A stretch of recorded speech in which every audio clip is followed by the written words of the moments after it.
الحمد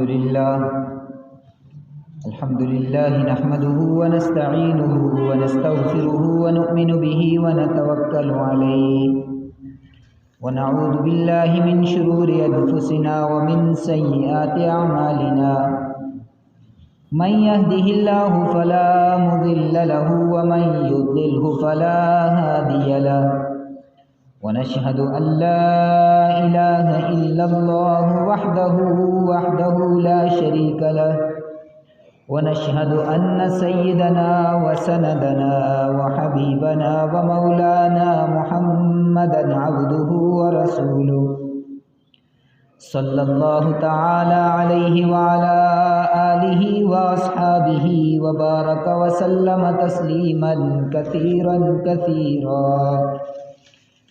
أما بعد فأعوذ بالله من الشيطان الرجيم بسم الله الرحمن الرحيم سبحان الذي أسرى بعبده ليلا من المسجد الحرام إلى المسجد الأقصى الذي باركنا حوله لنريه من آياتنا إنه هو السميع البصير وقال الله تعالى عند السدرة المنتهى عندها جنة المأوى إذ يغشى السدرة ما يغشى ما زاغ البصر وما طغى لقد رأى من آيات ربه الكبرى صدق الله ومولانا العظيم وصدق رسوله النبي الأمي الكريم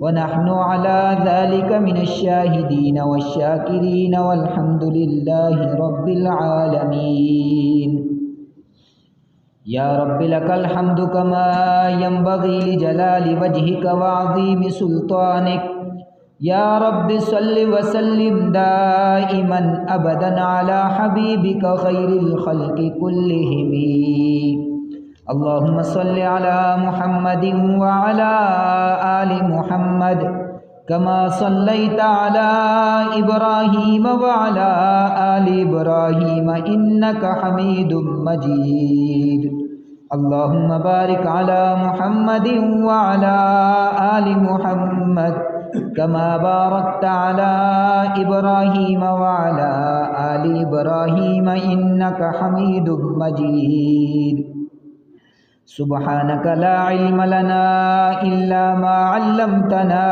إنك أنت العليم الحكيم رب اشرح لي صدري ويسر لي أمري واحلل عقدة من لساني يفقه قولي رب زدني علما وارزقني عملا بزرگان محترم، برادران عزیز، اسلامی کیلنڈر کا یہ رجب المرجب کا مہینہ ہے جس کی آج 21 تاریخ ہو چکی ہے۔ اس رجب کے مہینے میں ایک عظیم واقعہ معراج رونما ہوا ہے جو جناب رسول اللہ صلی اللہ علیہ وسلم کا بہت ہی بڑا معجزہ ہے۔ آپ علیہ السلام کو بڑے عظیم معجزے عطا کیے، جیسے دیگر سابقہ انبیاء علیہ السلام کو بھی اللہ تعالیٰ نے معجزے عطا کیے تھے۔ آپ علیہ السلام کے معجزوں میں قرآن پاک کا معجزہ ہے، اسی طرح معراج کا معجزہ یہ بڑی اہمیت رکھتا ہے، بڑا مقام رکھتا ہے۔ اور چونکہ رجب کے مہینے کے ساتھ اس کا گہرا تعلق ہے تو آج اس جمعہ کی نشست میں واقعہ معراج اور خاص طور پہ اس واقعے میں جو آپ علیہ السلام کو مختلف مشاہدات کروائے گئے، جو مختلف حالات دکھائے گئے، ان پر گفتگو کرنا مقصود ہے۔ چونکہ معراج کا واقعہ تو ہم سارے سنتے ہیں، بچپن سے لے کر آج تک کئی دفعہ سنا ہوگا۔ اصل جو اس کے اندر عملی زندگی سے تعلق رکھنے والی باتیں ہیں وہ در حقیقت وہی باتیں ہیں جو حضور علیہ السلام کو خاص طور پہ کچھ حالات دکھائے گئے، کچھ خاص لوگوں کے حالات، ان کا عذاب، ان کی سزائیں دکھائی گئی ہیں ان کی بدعملیوں کی وجہ سے۔ اور ہمارے لیے اس کے اندر سبق یہ ہے کہ اگر ہماری زندگی میں خدا نخواستہ وہ بدعملی ہوئی تو ہمارا بھی وہی انجام ہوگا، وہی سزا ہوگی۔ تو ہم اپنا محاسبہ کریں کہ اپنی زندگی سے اس بدعملی، اس گناہ کو ختم کرنا ہے۔ یہی معراج کا ہمارے لیے سبق ہے۔ اللہ تعالیٰ صحیح طریقے سے بات کرنے کی توفیق عطا فرمائے اور بات کو سمجھ کر اس پر عمل کرنے کی توفیق عطا فرمائے۔ معراج کب ہوا، اس بارے میں علماء سیر، مفسرین کے ہاں اختلاف پایا گیا، مختلف اقوال ہیں۔ بعض حضرات نے کہا کہ یہ آپ علیہ السلام کو نبوت ملنے کے 5ویں سال ہوا، بعض نے کہا 10ویں سال ہوا۔ تو زیادہ تر لوگوں کا رجحان یہی ہے کہ 10ویں سال نبوت کے آپ علیہ السلام کو معراج عطا کی گئی۔ اور کیوں معراج پر بلایا گیا، کیوں یہ نعمت عطا کی، کیوں یہ انعام دیا، اس پر بھی ایک بڑی عجیب بات مفسرین کرام نے لکھی ہے کہ آپ علیہ السلام پہ کچھ غم آئے، کچھ پریشانیاں آئیں جنہوں نے آپ علیہ السلام کو بڑا محزون کر دیا۔ تو اللہ تعالیٰ نے بطور تسلی کے اپنے پیارے محبوب، اپنے حبیب کو اپنے پاس بلا کر وہ اعزاز بخشا کہ غم ہلکا ہو جائے۔ ہاں، غم کیا تھے؟ آپ علیہ السلام کی پیاری زوجہ حضرت سیدہ خدیجۃ الکبریٰ رضی اللہ تعالی عنہ انتہائی محبوبہ تھی اور ایسی رفیقہ حیات تھی کہ آپ علیہ السلام کو ابتدائے وحی کے زمانہ میں جب مشقت ہوئی تو سب سے زیادہ حوصلہ انہوں نے دیا، پھر دین کی دعوت پہنچانے میں قدم قدم پہ ان کے ساتھ رہی، تسلی دیتی رہی، تو بڑی محبت کا تعلق تھا۔ چنانچہ ان کا جب انتقال ہوا تو آپ علیہ السلام کو بڑا غم ہوا، بڑا حزن ہوا، بڑی تکلیف پہنچی، بڑا رنج پہنچا۔ ایک یہ غم تھا۔ اس کے بعد آپ کے چچا ابو طالب جو ہمیشہ آپ کی پرورش کرنے والے، ہمیشہ آپ کا ساتھ دینے والے، اسی سال میں ان کا بھی انتقال ہو گیا، تو یہ دوسرا بڑا غم تھا۔ چنانچہ اسی زمانہ میں آپ علیہ السلام جب مکہ کے مشرکین کی ایذاؤں اور تکلیفوں کو دیکھتے ہوئے طائف تشریف لے گئے کہ وہاں جا کر طائف کے سرداروں کو، 3 بڑے بڑے ان کے رؤساء کو دعوت دیں گے، تو ان سرداروں نے بجائے اس کے کہ دعوت قبول کرتے، حضور علیہ السلام کی دعوت کو جھٹلایا اور ٹھکرایا بھی، اور اپنے اوباش نوجوانوں کو آپ علیہ السلام کے پیچھے لگایا، جنہوں نے اس قدر پتھراؤ کیا آپ کا سر مبارک لہو لہان ہو گیا اور آپ کے جوتے مبارک لہو سے بھر گئے۔ تو اللہ تعالیٰ نے ان سارے غموں کے ازالے کے لیے اور تسلی کے لیے اپنے محبوب کو معراج کی آسمانوں پہ بلایا اور اعزاز دیا کہ میرے محبوب، دنیا والے اگر آپ کو غم و تکلیف دے رہے ہیں، میرے ہاں آپ کا کتنا بڑا اعزاز اور اکرام ہے۔ تو یہ واقعہ معراج کا پس منظر۔ اب آپ علیہ السلام ام ہانی کے گھر میں تشریف فرما ہے۔ بعض احادیث کے اندر شعب ابی طالب آتا ہے تو ام ہانی کا گھر بھی شعب ابی طالب کے اندر ہے، اور بعض احادیث میں ہے کہ آپ بیت اللہ میں آرام فرما تھے، تو اس کی تطبیق علماء نے یوں کی ہے کہ آپ ام ہانی کے گھر میں ہیں اور جبرائیل امین آتے ہیں، اچانک چھت کھلتی ہے، آپ علیہ السلام کے پاس تشریف لائے، آپ کو یہاں سے لے کر بیت اللہ میں گئے ہیں۔ تو یہ دونوں باتیں یہاں مل جاتی ہیں۔ خیر، آپ علیہ السلام کو جبرائیل امین اپنے ساتھ لیتے ہیں، رات کا آخری پہر ہے اور بیت اللہ میں لے کے جاتے ہیں۔ وہاں جا کر آپ علیہ السلام کا سینہ مبارک چاک کیا جاتا ہے پیٹ تک، اور آپ کے دل مبارک کو نکال کر زمزم کے ساتھ دھویا جاتا ہے۔ پھر ایک سونے کا تھال لایا جاتا ہے جس کے اندر ایمان اور حکمت بھری ہوئی ہے، وہ تھال سے ایمان اور حکمت آپ کے دل مبارک کے اندر رکھ دیا جاتا ہے۔ پھر جبرائیل اس سینے کو اسی طرح سلائی کر کے اس کو محفوظ کر دیتے ہیں۔ آپ علیہ السلام کا شق صدر ہوا۔ اس سینے کو چاک کرنے کو عربی میں شق صدر کہا جاتا ہے۔ چنانچہ یہ تقریباً 4 موقعوں پر آپ علیہ السلام کی زندگی میں ہوا۔ ایک، جب آپ کی عمر 2.5 سال تھی، دوسرا جب 10 سال کی نبوت کے جب آپ کو نبوت عطا کی گئی، اور تیسرا نبوت کے 10ویں سال، اور یہ جو معراج کے موقع پر تقریباً یہ 4 دفعہ آپ علیہ السلام کا شق صدر ہوا۔ اب اس شق صدر کے بعد یہاں سے آپ کے سفر کی ابتدا ہوتی ہے۔ بیت اللہ میں حتیم کے اندر آپ آرام فرما ہیں۔ آپ حضرات جو وہاں تشریف لے گئے، آپ جانتے ہیں کہ ایک بیت اللہ کا وہ حصہ ہے جس کے اوپر چھت ہے، اور ایک بیت اللہ کا وہ حصہ ہے جس پہ چھت نہیں ہے۔ اس کا بھی ایک تاریخی پس منظر ہے۔ قریش نے ارادہ کیا کہ بیت اللہ کی تعمیر کریں اور اس کے اندر صرف حلال مال لگائیں گے جس میں کسی قسم کا کوئی شبہ نہ ہو۔ تو چنانچہ تعمیر کرتے کرتے پیسہ ختم ہوا تو کچھ جگہ باقی بچ گئی، جو حجر اسود پہ اگر کھڑے ہوں تو بالکل اس کے جو بیک سائیڈ ہے، اس کی پچھلی طرف ہے، وہاں پہ ایک گول دائرہ ہے، دیوار لگی ہوئی ہے، اس کو حتیم کہا جاتا ہے۔ یہ بھی دراصل اسی بیت اللہ کے حکم میں ہے۔ اور اگر ہم اللہ کی رحمت پہ توجہ کریں، غور کریں، تو یہ اللہ کی بڑی رحمت ہے کہ ہر آدمی کہاں بیت اللہ کے اندر جا سکتا تھا، وہاں تو بڑے بڑے بادشاہوں کے لیے کھلتا ہے اس کا دروازہ، تو اللہ نے امت کے اس غریب طبقے کو یہ موقع دے دیا کہ ان کے دل میں بھی یہ چاہت ہوگی کہ ہم بھی بیت اللہ میں 2 رکعات پڑھ لیتے۔ تو جو بھی حتیم کے اندر جا کر 2 رکعات پڑھتا ہے ایسے ہی ہے جیسے بیت اللہ کے اندر کھڑے ہو کے اس نے 2 رکعات پڑھی ہیں۔ تو یہ اللہ کی رحمت ہے۔ آپ علیہ السلام حتیم میں ہیں، یہاں سے آپ کے سفر کی ابتدا ہوتی ہے۔ یہ سفر شروع ہوا، سواری کیا تھی؟ تو براق نامی ایک جانور، براق برق سے نکلا ہے، برق بجلی کو کہتے ہیں، اس کی رفتار انتہائی تیز تھی۔ مفسرین کرام نے لکھا ہے کہ اس جانور کی رفتار اتنی تھی کہ حد نگاہ تک اس کا قدم پہنچتا تھا، جہاں تک یہ ایک قدم، جہاں تک اس کی نظر پہنچتی تھی وہاں تک یہ ایک قدم لیتا تھا، سبحان اللہ۔ اور اس کے قد کے بارے میں آتا ہے کہ گدھے سے ذرا بڑا اور خچر سے تھوڑا چھوٹا، لمبا سفید جانور آپ علیہ السلام کی سواری کے طور پر آیا اور اس پر آپ سوار ہوئے۔ حضرت جبرائیل علیہ السلام ساتھ ہیں، میکائیل ساتھ ہیں، میکائیل نے لگام پکڑی ہوئی ہے اور آپ علیہ السلام کا یہ سفر شروع ہوا۔ یہاں راستے میں حتیم کے علاوہ 4 اور مقامات پر سٹے ہوتا ہے، آرام ہوتا ہے، رکتے ہیں تھوڑی دیر کے لیے۔ نمبر 1 مدینہ منورہ، اس وقت اس کا نام یثرب تھا۔ احادیث میں آتا ہے کہ آپ علیہ السلام ایک ایسی جگہ رکے جہاں کھجوروں کے باغات تھے اور وہ جگہ یثرب کہلاتی تھی، یعنی آج کل مدینہ منورہ۔ اور مفسرین نے یہاں یہ لکھا کہ اس جگہ رکنے کی حکمت یہ تھی کہ آپ علیہ السلام کو یہ ایک پیشن گوئی دی گئی کہ آپ کی قوم جب آپ کو نکال دے گی تو آپ کا دارالہجرت یہی ہوگا، آپ یہاں پہ ہجرت کر کے تشریف لائیں گے۔ یہاں آپ نے 2 رکعات پڑھی جبرائیل امین کے کہنے پر، 2 نفل پڑھے، پھر اس کے بعد سواری چلنا شروع ہوئی۔ اس کے بعد اگلا آپ کا جو قیام تھا وہ طور سینا پہ ہوا۔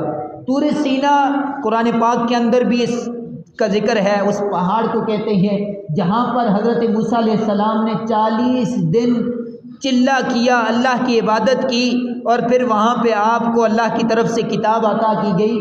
تو یہاں آپ علیہ السلام نے دیکھا کہ سیدنا موسیٰ علیہ السلام اپنی قبر کے اندر نماز پڑھ رہے ہیں۔ یہاں بھی آپ علیہ السلام نے 2 رکعات نماز نفل پڑھی۔ پھر اس کے بعد سفر چلا اور جا کر بیت اللحم کے اندر آپ نے قیام کیا اور وہاں پر بھی 2 رکعات نفل ادا کی۔ بیت اللحم وہ جگہ ہے جہاں پر سیدنا عیسیٰ علیہ السلام کی پیدائش ہوئی تھی۔ یہاں بھی اس مقام کی بڑی عظمت ہے اور خاص طور پہ 3 بڑے عظیم کارنامے، 3 بڑی عظیم اللہ کی طرف سے یہاں پہ 3 بڑے واقعات رونما ہوئے۔ نمبر 1، سیدنا عیسیٰ علیہ السلام کی ولادت ہوئی، بغیر باپ کے اللہ نے آپ کو پیدا کیا، بڑی عظیم بات تھی۔ نمبر 2 کہ یہاں پر جب حضرت مریم علیہ السلام بچہ پیدا ہو رہا ہے تو پانی کی ضرورت پڑی، چٹیل زمین ہے، پانی کا کوئی نام و نشان نہیں ہے۔ انہوں نے اللہ سے فریاد کی، یا اللہ پانی کی ضرورت ہے، تو اللہ تعالیٰ نے زمین کے اندر، خشک زمین پر آپ کی دعا پر چشمہ جاری کر دیا۔ اور تیسری چیز، خوراک کی ضرورت پڑی تو اللہ تعالیٰ نے یہ انعام کیا کہ آپ کے اوپر جو کھجور کا درخت تھا بالکل خشک تنا، اللہ نے اس کے ساتھ تر و تازہ کھجور لگا دیے۔ وَهُزِّي إِلَيْكِ بِجِذْعِ النَّخْلَةِ، فرمایا مریم اس کو تم ہلاؤ، کھجور کے تنے کو۔ فرمایا اللہ کیسے ہلاؤں، خشک تنا، اس کے ساتھ تو کوئی پھل نہیں ہے۔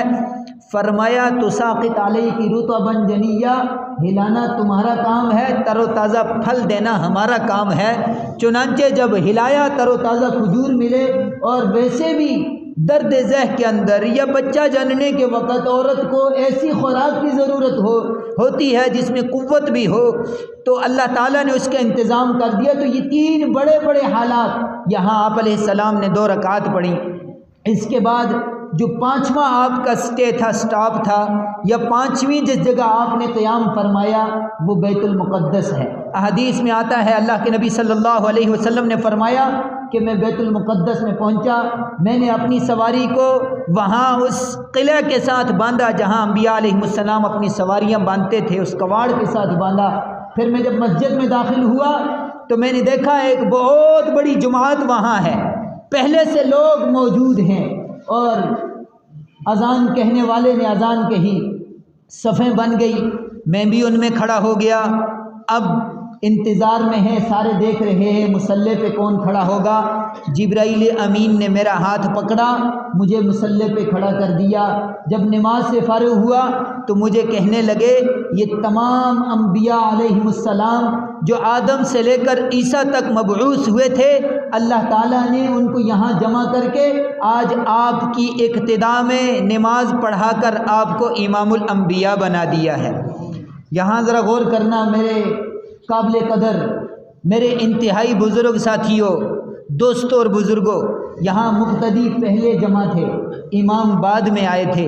ذرا ہم بھی یہ غور کر لیں کہ ہم پہلے آتے ہیں یا امام پہلے آتا ہے، اور اگر امام صاحب میں تاخیر ہو جائے آنے میں تو پھر ہر ایک لقمہ دے رہا ہوتا ہے۔ اصل تو یہ ہے کہ مقتدی پہلے مسجد میں موجود ہوں۔ انبیاء علیہم السلام کا شیوہ بھی ہمیں یہی بتا رہا ہے۔ تو انبیاء علیہم السلام کو آپ علیہ السلام نے جماعت کروائی، امام الانبیاء کا لقب ملا، یہاں تک یہ معراج، یہ اسراء کا سفر مکمل ہوا۔ یہ 2 پہلو، 2 حصوں میں سفر ہے۔ ایک سفر مکہ مکرمہ سے مسجد اقصیٰ تک، اس کو قرآن کریم کی اصطلاح میں اسراء کہا جاتا ہے۔ اسرا یسری اسراءً کہتے ہیں رات کو چلنا۔ تو آپ علیہ السلام سواری پر چلے، مسجد اقصیٰ پہنچے۔ اور دوسرا سفر جس کو احادیث کے اندر معراج کہا گیا ہے، عرج بہ الی السماء، یہاں سے مسجد اقصیٰ سے معراج کا سفر شروع ہوتا ہے۔ اب یہ سفر براق پہ تھا، اگلا سفر زینہ کے ذریعے ہے، سیڑھی کے ذریعے ہے، جس کو پنجابی میں پوڑی کہا جاتا ہے۔ اب اس زینہ جنت سے منگایا گیا، اس پہ یہ سفر شروع ہوتا ہے۔ آپ پہلے آسمان پہ جبرائیل امین کے ساتھ پہنچتے ہیں۔ جبرائیل امین دروازہ کھٹکھٹاتے ہیں، آسمان دنیا کا دروازہ، آواز آتی ہے کون ہے؟ فرمایا جبرائیل۔ پوچھا گیا ساتھ کوئی اور ہے؟ جی ہاں، میرے ساتھ محمد الرسول اللہ صلی اللہ علیہ وسلم ہے۔ دروازہ کھولا، پہلے آسمان دنیا پر سیدنا آدم علیہ السلام سے ملاقات ہوتی ہے۔ یہاں یہ یاد رکھنا، یہ آسمان دنیا کا مطلب یہ نہیں ہے کہ یہ دنیا کا آسمان، دنیا دنون سے نکلا ہے۔ دنون کا مطلب ہوتا ہے قریب کا، یعنی جو ہم سے قریب تر پہلا آسمان ہے اس کو آسمان دنیا کہا جاتا ہے۔ تو یہاں حضرت سیدنا آدم علیہ السلام سے ملاقات ہوئی۔ آپ علیہ السلام کی ملاقات کے بعد، ترحیب کلمات کے بعد، مرحبا کہنے کے بعد آپ دوسرے آسمان پہ تشریف لے گئے۔ یہاں دروازہ کھٹکھٹایا، کون ہے؟ فرمایا جبرائیل۔ ساتھ کوئی اور ہے؟ جی ہاں، محمد الرسول اللہ صلی اللہ علیہ وسلم۔ دروازہ کھلتا ہے، سیدنا عیسیٰ اور یحییٰ علیہ السلام سے ملاقات ہوئی۔ پھر آگے چلے تو سیدنا یوسف علیہ السلام سے، پھر اوپر حضرت ہارون علیہ السلام سے، پھر حضرت موسیٰ علیہ السلام سے، یہاں تک کہ جناب رسول اللہ صلی اللہ علیہ وسلم 7ویں آسمان پہ پہنچے تو جناب سیدنا ابراہیم علیہ السلام تشریف فرما ہیں، بیت المعمور کی دیوار کے ساتھ ٹیک لگائے ہوئے۔ آپ نے بیت المعمور کے بارے میں جبرائیل امین سے پوچھا، فرمایا یہ فرشتوں کا عبادت خانہ ہے، بیت اللہ ہے۔ اور عجیب بات فرمائی کہ اس عبادت خانے میں ہر روز 70,000 فرشتے عبادت کر کے طواف کر کے نکلتے ہیں، اور ایک فرشتہ جب ایک دفعہ طواف کر لیتا ہے قیامت تک دوبارہ اس کی باری نہیں آئے گی۔ کتنی بڑی تعداد اللہ کے فرشتوں کی وہاں عبادت کر رہی ہے۔ چنانچہ یہاں سے آگے سدرۃ المنتہا تک اور ایک وقت آیا جبرائیل امین نے عرض کیا رسول اللہ یہاں سے آگے میری ہمت نہیں کہ میں جا سکوں۔ چنانچہ اللہ کے دربار میں جناب رسول اللہ صلی اللہ علیہ وسلم اکیلے پہنچتے ہیں۔ اللہ پاک کی زیارت ہوتی ہے، کلام ہوتا ہے، گفت و شنید ہوتی ہے، ایک دوسرے کو ہدیے اور تحفے پیش کیے جاتے ہیں۔ میرے محبوب دنیا سے زمین سے آئے، کیا لے کے آئے؟ ربا التحیات للہ والصلوات والطیبات، ساری عبادتیں آپ کے لیے، بدنی عبادتیں، مالی عبادتیں، جانی عبادتیں سب آپ کے لیے لے کے آیا ہوں۔ اللہ تعالیٰ نے تحفے میں جناب رسول اللہ صلی اللہ علیہ وسلم کو سلامتی کا، رحمت کا پروانہ دیا اور 50 نمازیں دی کہ میرے حبیب جب دنیا میں جائیں گے تو آپ تو مجھ سے کلام کر کے چلے گئے، آپ کی امت بھی دل میں یہ تڑپ رکھے گی کہ کاش ہم بھی اپنے اللہ سے باتیں کرتے، تو جا کر یہ ہدیہ، یہ تحفہ اپنی امت کو دینا، جب بھی تمہارا دل مجھ سے بات کرنے کو کرے تو مجھ سے نماز پڑھ کے باتیں کر لینا۔ اللہ کے نبی صلی اللہ علیہ وسلم 50 نمازوں کا تحفہ لے کے آتے ہیں۔ سیدنا موسیٰ علیہ السلام نے فرمایا اے محمد آپ کی امت یہ 50 نمازیں نہیں پڑھ سکتی، میں نے بڑا آزمایا بنی اسرائیل کو، آپ اللہ سے تخفیف کروائیے۔ آپ پھر گئے، 5 نمازیں کم ہوئیں، پھر فرمایا یہ بھی زیادہ ہیں، پھر جائیے۔ غرض آپ جاتے رہے، 5 نمازیں کم ہوتی رہیں، آخر میں 5 نمازیں رہ گئیں۔ اللہ نے فرمایا میرے محبوب آپ کی امت پڑھے گی تو صرف 5، لیکن ہمارے کاغذوں میں جب ایک بات لکھ دی جائے تو اس کو کم نہیں کیا جاتا، پڑھیں گے تو 5، ہمارے ہاں ثواب 50 نمازوں کا ان کو ملے گا۔ پھر موسیٰ علیہ السلام کے پاس آئے، موسیٰ علیہ السلام نے فرمایا کہ یہ 5 بھی زیادہ ہیں۔ اب میرے نبی فرماتے ہیں اب مجھے اللہ کے سامنے جاتے ہوئے شرم آتی ہے، چنانچہ آپ دنیا میں تشریف لائے تو یہ سفر پورا ہو گیا۔ آپ جب مکہ مکرمہ میں آئے تو آپ نے جب مشرکین کے سامنے یہ واقعہ بیان کیا تو بڑا جھٹلایا، انکار کیا، یہ کیسے ہو سکتا ہے؟ راتوں رات آپ آسمان پہ چلے گئے اور وہاں جا کر آپ نے یہ راتوں رات مسجد اقصیٰ بھی دیکھ لی، 7 آسمانوں کی سیر بھی کر لی اور پھر گھر بھی پہنچائے۔ تو اللہ تعالیٰ ان مشرکین نے حضور علیہ السلام سے مختلف سوال کرنے شروع کر دیے، بتاؤ بیت المقدس کے دروازے کیسے ہیں، فلاں کیا جگہ کس جگہ پہ رکھی ہوئی ہے؟ اللہ نے فوراً پردے ہٹا کر بیت المقدس کو میرے نبی کے سامنے کر دیا۔ اب مشرک ادھر سے سوال کرتے، میرے نبی جواب دیتے۔ حیران ہوئے، دوڑتے ہوئے صدیق اکبر کے پاس گئے کہ بتائیے ذرا کوئی آدمی راتوں رات آسمانوں پہ جا سکتا ہے؟ فرمایا کون ہے یہ کہہ رہا ہے؟ کہنے لگے وہ آپ کے ساتھی محمد یہ کہہ رہے ہیں۔ فرمایا یہ تو بہت ہلکی بات ہے۔ جب انہوں نے کہا اللہ ہے، آخرت ہے، قیامت ہے، بن دیکھے ہم نے سب کچھ مان لیا، اگر وہ یہ کہتے ہیں کہ میں آسمانوں پہ گیا، اللہ سے ملا، تو ہم اس کا یقین کرتے ہیں، اس پہ ایمان رکھتے ہیں۔ اس وقت سے صدیق اکبر کو صدیق کا لقب ملا۔ تو یہ معراج کا واقعہ، اس کی مختصر آپ کے سامنے عرض کیا۔ یہاں جو باتیں عمل سے تعلق رکھتی ہیں، اس درمیان حضور علیہ السلام کو مختلف لوگوں کے حالات دکھائے گئے۔ سب سے پہلے کیا دکھایا؟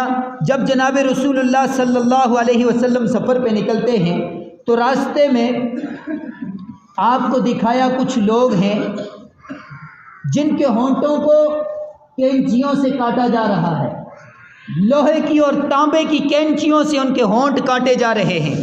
میں نے عرض کیا نا معراج کا واقعہ تو ہم سنتے ہیں، یہی واقعہ ہر ایک سنائے گا، لیکن اصل جو میرے اور آپ کے کام کی بات ہے وہ عملی زندگی ہے۔ اور یہ باتیں جن لوگوں کے حالات دکھائے گئے ہیں، اگر خدا نہ خواستہ ہمارے اندر یہ برائیاں ہیں تو توبہ کر کے اٹھنا، اپنے دل سے، اپنی جان سے، اپنے آپ سے یہ برائیاں نکال کے اٹھنا۔ فرمایا کچھ لوگوں کے ہونٹوں کو کینچیوں سے کاٹا جا رہا۔ آپ نے جبرائیل امین سے پوچھا جبرائیل یہ کون لوگ ہیں؟ فرمایا یہ میری امت کے واعظ، میری امت کے وہ لوگ جو دوسروں کو نصیحتیں کرتے تھے، بڑی تقریریں کرتے تھے، شعلہ بیانیاں کرتے تھے، لیکن خود عمل نہیں کرتے تھے۔ اللہ نے ان کو یہ سزا دی ہے کہ ان قیامت کے دن ان کے ہونٹوں کو یوں لمبی لمبی کینچیوں سے کاٹا جائے گا۔ آپ نے آگے جا کے دیکھا کچھ لوگ ہیں ان کے ناخن تانبے کے ہیں اور وہ اپنے سینوں کو نوچ رہے ہیں، ایسے کرید رہے ہیں۔ جبرائیل سے پوچھا جبرائیل یہ کون لوگ ہیں؟ فرمایا یا رسول اللہ یہ آپ کی امت کے وہ لوگ ہیں جو دوسروں کا گوشت کھاتے تھے، جو دوسروں کی غیبت کیا کرتے تھے، دوسروں کے پیٹھ پیچھے باتیں کیا کرتے تھے، اللہ نے ان کے لیے یہ عذاب تیار کر رکھا ہے کہ یہ اس طرح اپنے آپ کو نوچتے رہیں گے، ہمیشہ اس عذاب کے اندر مبتلا رہیں گے۔ اسی طرح اللہ کے نبی صلی اللہ علیہ وسلم نے دیکھا کچھ لوگ ہیں ان کے پیٹ اتنے بڑے ہو چکے ہیں جس طرح کمرے ہوئے ہوتے ہیں، کغرفات، بڑے بڑے کمروں کی طرح ان کے پیٹ بڑھ چکے ہیں، اور فرمایا ان کے اندر ان پیٹوں میں سانپ اور بچھو یوں بل مار کے چل رہے ہیں، اور سانپ اور بچھو باہر سے نظر آ رہے ہیں۔ اللہ اکبر۔ جبرائیل سے پوچھا کون لوگ ہیں؟ فرمایا یا رسول اللہ یہ آپ کی امت کے سود خور ہیں۔ انا للہ و انا الیہ راجعون۔ سود کھانے والے، میرے دوستو، یہ سود کبھی آپ کے مال کو بڑھائے گا نہیں۔ یمحق اللہ الربا ویربی الصدقات، میرا اللہ اعلان کر چکا ہے کہ کبھی بھی سود سے مال نہیں بڑھتا، کم ہوتا ہے۔ بظاہر اگر بڑھتا ہوا نظر آئے بھی کم ہوگا۔ اور سود کا سب سے ادنا درجہ یہ ہے، سود خور کا سب سے ادنا ہلکا گناہ یہ ہے کہ 36 مرتبہ اپنی سگی ماں سے کوئی زنا کر رہا ہو۔ کتنا بڑا گناہ ہے جس سود کو عام بینکوں کا سود، تجارت کا سود، کمپنیوں سے سود لے لے کے ہم کاروبار کرتے ہیں۔ فرمایا اتنے بڑے بڑے پیٹ ہوں گے، اس کے اندر سانپ اور بچھو چلتے ہوئے باہر نظر آئیں گے، یہ اس امت کے سود خور ہیں۔ آج کتنی قسمیں سود کی ہیں، اب وقت کم ہے ایک ایک قسم کو بیان کیا جائے۔ انا للہ و انا الیہ راجعون۔ ہمارا تو ایزی پیسے کا چھوٹا سا کھوکھا کھول کر بیٹھنے والا بھی آج سود لے رہا ہے۔ اگر آپ رقم جمع کروانے جاتے ہیں، اسے پتہ ہے جب میں یہ رقم اپنے موبائل سے دوسرے کے پاس بھیجتا ہوں فری میں جائے گی، لیکن اس پہ بھی آپ سے پیسے وصول کرے گا وہ۔ اللہ کے نبی صلی اللہ علیہ وسلم نے دیکھا کچھ لوگ ہیں، فوراً انہوں نے زمین کے اندر بیج بویا، فصل تیار ہو گئی، بڑی خوشی سے انہوں نے فصل کاٹی، پھر دوبارہ بیج بویا، فوراً فصل تیار ہو گئی۔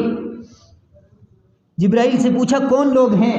فرمایا یہ آپ کی امت کے مجاہدین ہیں، ان کے اعمال اتنے خوبصورت ہیں، ان کی نیکیاں اتنی زیادہ ہیں، اتنا ان کے درجات بلند ہو رہے ہیں، ادھر یہ عمل کرتے ہیں ادھر اللہ اس کو قبول کر لیتے ہیں۔ ان کی مثال ایسے ہے، ادھر کوئی آدمی کھیتی میں اناج بوتا ہے، ادھر وہ فصل تیار ہو جاتی ہے۔ یہ تسلی تھی میرے نبی کو اور اس امت کے مجاہدین کو۔ اسی طرح اللہ کے نبی صلی اللہ علیہ وسلم کو کچھ لوگ دکھائے گئے، ان کے سر بڑے بڑے پتھروں سے کچلے جا رہے ہیں، سر کچلا گیا، لہو لہان ہو گیا، لہو کی ندیاں بہتی ہیں، پھر تھوڑی ہی دیر میں سر دوبارہ سلامت ہو جاتا ہے، پھر دوبارہ فرشتے ان کے سروں کو کچلتے ہیں۔ آپ نے پوچھا جبرائیل یہ کون لوگ ہیں؟ میرے نبی نے جبرائیل نے فرمایا یا رسول اللہ یہ آپ کی امت کے وہ لوگ ہیں جو نماز میں سستی کیا کرتے تھے۔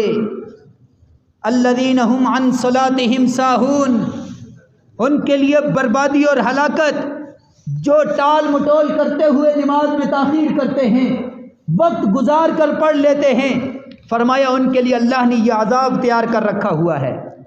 اب ذرا غور کیجئے، چھوٹے چھوٹے بہانوں سے ہم لوگ نمازوں میں کمی کرتے ہیں، چھوٹے چھوٹے بہانے، دنیا کی چھوٹی چھوٹی مصروفیات کے لیے ہمارے پاس نماز کو جانے کا وقت نہیں ہوتا، ذرا سوچنے کی بات ہے۔ اسی طرح اللہ کے نبی صلی اللہ علیہ وسلم نے دیکھا کچھ لوگ ہیں جن کی شرمگاہوں پر چیتھڑے لپٹے ہوئے ہیں، اور جو لوگ کانٹے دار جھاڑیاں کھا رہے ہیں اور وہ جھاڑیاں ان کے پخانوں کے راستوں سے نکل رہی ہیں۔ جبرائیل یہ کون لوگ ہیں؟ فرمایا یا رسول اللہ یہ آپ کی امت کے وہ لوگ جو زکوٰۃ نہیں دیتے تھے، جنہیں اللہ نے زکوٰۃ خوب مال دیا تھا اور ان پر زکوٰۃ فرض تھی، انہوں نے زکوٰۃ نہیں دی، جس کی وجہ سے اللہ نے ان کو اس عذاب میں مبتلا کر دیا ہے۔ اور اگلی بات، آپ نے دیکھا کچھ لوگ، ان کے سامنے ہانڈی کے اندر پکا ہوا تر و تازہ گوشت رکھا ہوا ہے، وہ اس پکے حلال تر و تازہ گوشت کو چھوڑ کر گلا سڑا بدبودار پرانا کھانا کھاتے ہیں، پرانا گوشت کھا رہے ہیں، بدبودار گوشت کھا رہے ہیں۔ پوچھا جبرائیل یہ کون لوگ ہیں؟ فرمایا یا رسول اللہ یہ آپ کی امت کے وہ لوگ جنہیں اللہ نے حلال پاکیزہ بیویاں دی تھیں، حلال اور پاکیزہ عورتیں دی تھیں، انہوں نے ان عورتوں کو چھوڑ کر حرام اور ناجائز تعلقات قائم کر کے دوسروں کی بہن اور بیٹی کے ساتھ منہ کالا کیا، اللہ نے ان کے لیے یہ عذاب تیار کر رکھا ہے۔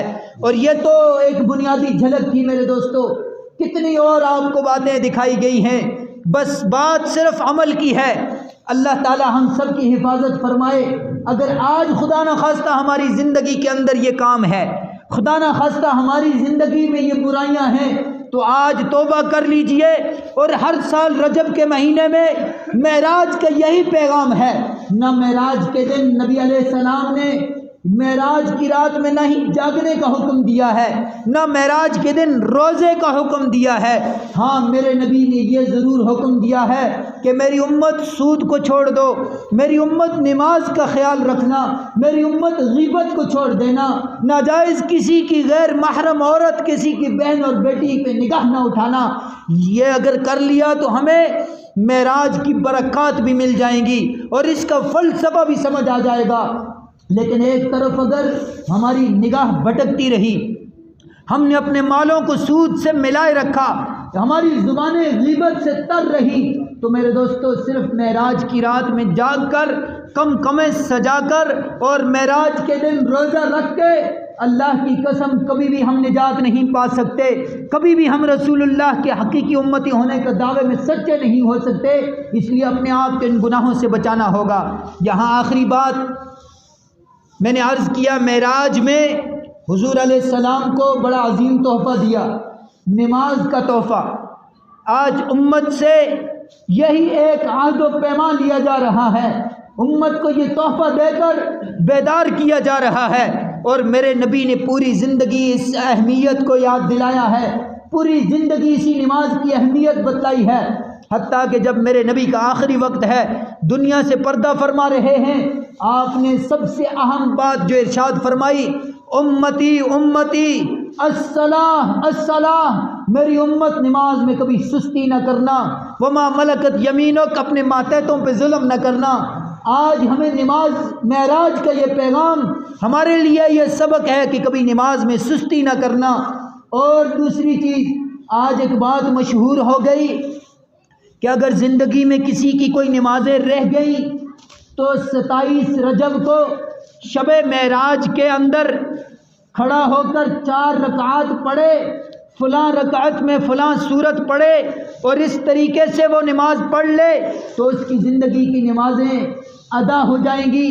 میرے دوستو یہ دھوکہ ہے، یہ فراڈ ہے، یہ اس امت کے اندر نماز کی اہمیت کو ختم کرنے والی بات ہے۔ میرے نبی نے تو فرمایا تھا من نسی صلاۃ فلیؤدیھا اذا ذکرھا، جس نے کوئی نماز بھول گئی یا اس سے قضا ہو گئی، اب اس کے ذمہ لازم ہے کہ اس نماز کو پڑھ لے جب اس کو یاد آ جائے۔ ہاں قضا عمری کا طریقہ میرے نبی نے بتا دیا، صحابہ کرام نے بتا دیا کہ جس کے ذمہ بھی قضا نمازیں ہیں وہ نمازوں کا حساب لگائے اور پڑھنا شروع کر دے، فرض نمازوں کو پڑھے، ہر نماز کے ساتھ ایک نماز پڑھتا رہے، عشاء کے ساتھ وطر بھی پڑھے گا، سنتیں نہیں پڑھنی۔ یہ طریقہ صحابہ کرام نے، علماء کرام نے، فقہائے امت نے دے دیا۔